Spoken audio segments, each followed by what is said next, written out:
Pharynx. Let's discuss about the pharyngeal wall. The innermost layer is the mucous membrane. Above that is the pharyngobasilar fascia, which forms the pharyngeal raphe, the common insertion for the constrictors.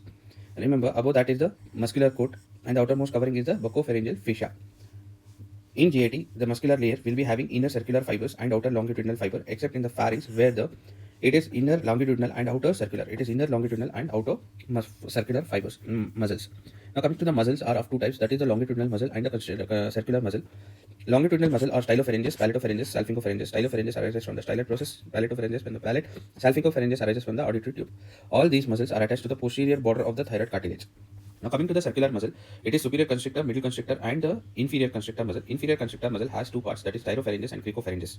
Remember, all these muscles, including the longitudinal and the circular muscle, are supplied by the vagoaccessory complex, except the stylopharyngeus, which is supplied by the ninth cranial nerve, and cricopharyngeus, which is supplied by the recurrent laryngeal nerve.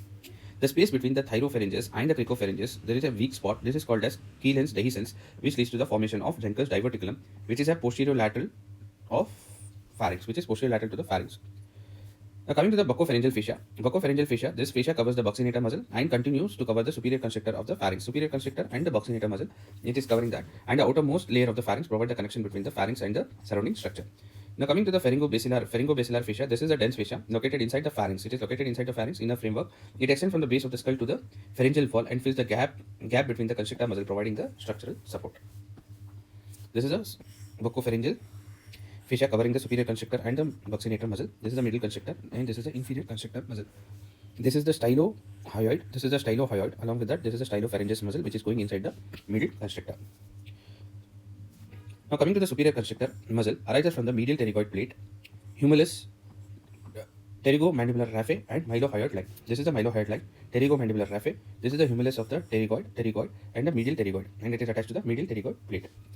Now coming to the middle constrictor muscle, originate from the lower part of the stylohyoid ligament, lesser carno, greater carno, and body of hyoid. So it is arising, the middle constrictor arising from what? Lower part of the stylohyoid ligament, lesser carno, greater carno, lesser carno, body of hyoid. Now coming to the inferior constrictor muscle, it originates from it has two parts, that is thyropharyngeus and the cricopharyngeus. Thyropharyngeus originate from what? Oblique line of thyroid cartilage. Cricopharyngeus originate from the cricoid ligament. So cricopharyngeus from the cricoid, thyropharyngeus from the oblique line of the thyroid. All these muscles, all this constrictor goes and attached to what? It is attached to the raphe of the pharynx. It is attached to what? This is the pharyngeal raphe. It's the common insertion of all the constrictor muscles.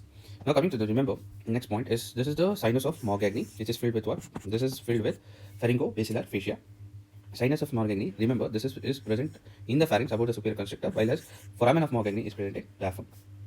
Now coming to the next part is structures between the constrictor. Remember, above the superior constrictor, it is levator villi palatini muscle, auditory tube, and ascending palatine artery branch of facial artery, palatine branch of ascending pharyngeal artery. Now between the superior and the middle constrictor is the stylopharyngeus muscle and the ninth cranial nerve. Stylopharyngeus muscle and the ninth cranial nerve.